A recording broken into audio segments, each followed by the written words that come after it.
Yokosuka Naval Base, March 1946. Among the shattered steel of the Imperial Japanese Navy, one American destroyer sits silent in the morning fog. USS Fletcher-class, hull number obscured by fire damage. 37 months of combat across the Pacific. She should not still be floating. Japanese naval engineers approach her slowly, notebooks in hand, questions unspoken. They have studied these ships through periscope lenses, through gun camera footage, through intercepted radio chatter. They have sunk them, or tried to, but they have never touched one. Not like this. What they are about to discover will haunt naval design for the next 40 years. This is not a story about the most advanced destroyer of World War II. It is the story of the most honest one. Spring 1942.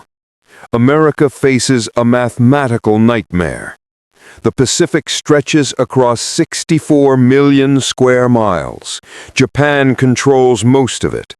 The U.S. Navy must protect convoys, hunt submarines, screen carriers, bombard islands, and fight surface actions, often simultaneously, often alone.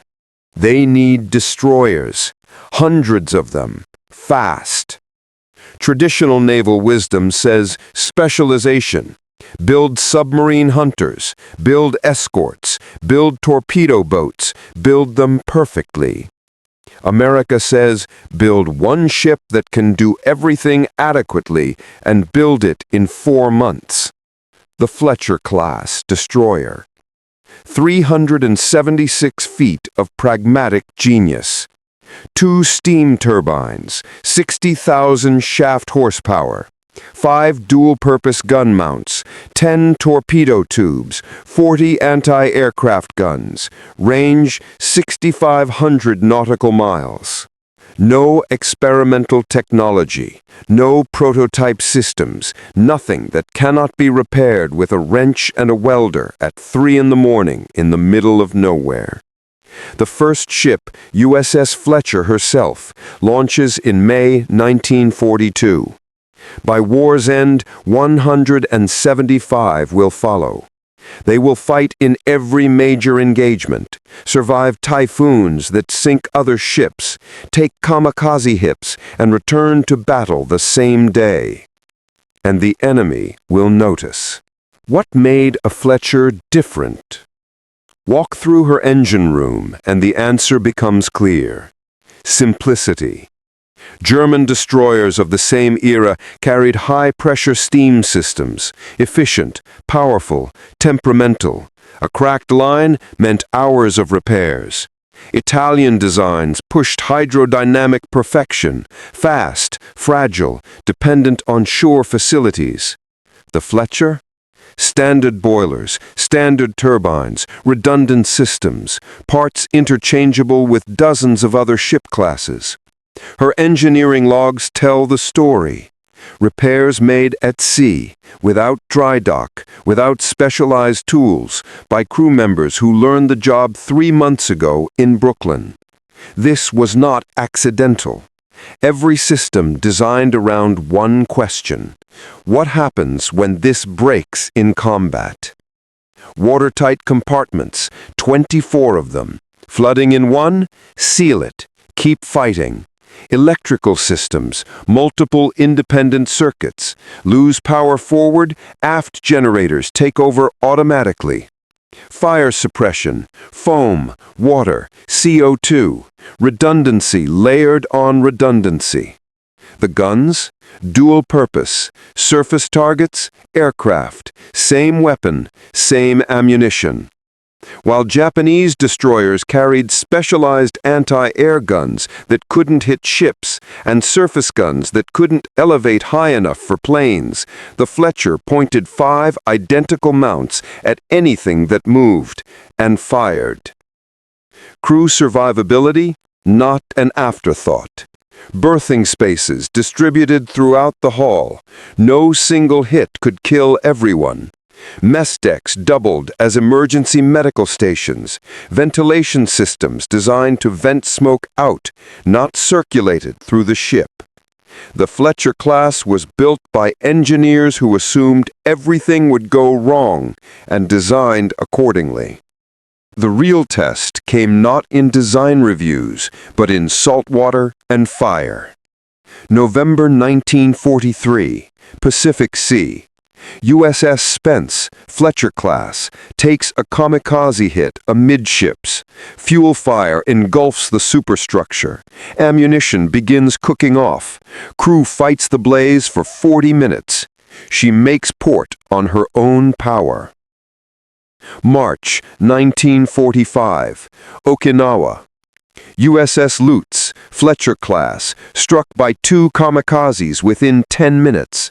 Bridge destroyed, fire control system gone, 7 compartments flooding. She tows another destroyer to safety, then returns to the battle line.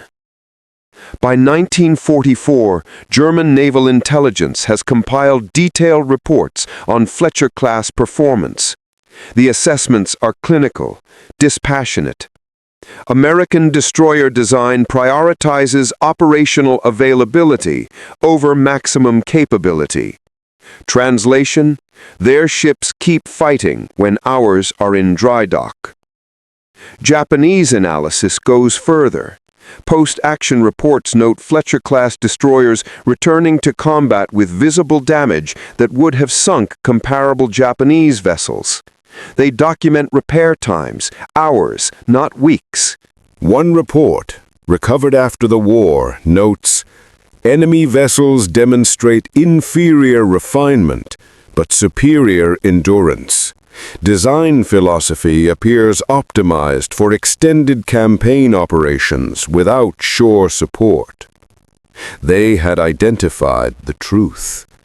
America wasn't building the best destroyers. They were building destroyers that didn't need to be perfect, because they'd still be there tomorrow. And they built them fast. Federal Shipbuilding in New Jersey, 1 Fletcher every 6 weeks. By 1945, American shipyards were launching destroyers faster than Japan could sink them, and faster than Germany could analyze the wreckage. Yokosuka, 6 months after surrender. The examination is methodical. Japanese engineers document every system, photograph every component, test every mechanism still functional. They are looking for secrets, advanced metallurgy, experimental electronics, revolutionary propulsion. They find none. What they find is philosophy. Valves designed to be operated with cold, wet hands in the dark. Pumps that can run dry for 30 seconds without seizing. Electrical panels labeled in plain language, not technical codes. Design for the exhausted, the untrained, the terrified. Design for reality. The Soviets notice too. Under Lend-Lease, they receive a Fletcher-class for evaluation. Their assessment report, declassified decades later, reveals grudging admiration. American approach sacrifices theoretical performance for practical reliability. Result: sustained operational tempo Western vessels, impossible with Soviet designs. The ultimate validation? Longevity. Fletcher-class destroyers fight in Korea, then Vietnam. Some serve into the 1980s, 40 years after launch. Greece, Turkey, South Korea, Taiwan, Mexico. They inherit these ships not because they're obsolete, but because they still work. And when navies worldwide design new destroyers in the 1950s and 60s, they quietly adopt Fletcher principles. Redundant systems, damage control priority, crew habitability, Maintenance simplicity. The lesson spread without fanfare, without acknowledgement, but the influence is undeniable. There is a calculus of war that transcends engineering specifications. It is not measured in speed or firepower or armor thickness. It is measured in presence. The ship that appears for the convoy escort mission when others are in repair. The ship that survives the typhoon because her crew can pump out flooding faster than the sea can pour in. The ship that takes the kamikaze hit meant for the carrier and lives to tell about it. Presence. The Fletcher-class destroyer taught the world a lesson that empire builders always learn too late. Perfection is the enemy of victory. The most sophisticated weapon is worthless if it cannot reach the battlefield. The most advanced technology means nothing if it cannot be maintained.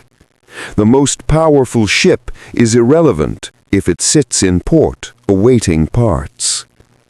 In war, the weapon that appears again and again and again is the weapon that wins.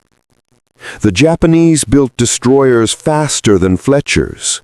The Germans built destroyers more heavily armed. The Italians built destroyers more beautiful. But when the typhoons came and the kamikazes dove and the battles raged for days without respite, it was the Fletcher-class that remained. Scarred, battered, patched with whatever metal the crew could weld in place. But there, always there. 79 years after the first Fletcher touched water, 19 survive as museum ships. Visitors walk their decks.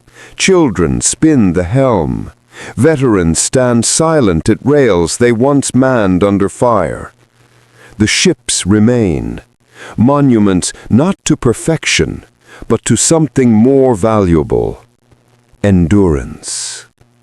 In an age of over-engineered ambition, the Fletcher taught the world that reliability wins wars. And long after the guns fall silent, long after the empires crumble, long after the admirals fade into history, the simple ship endures, because it was built not to be remembered, but to last.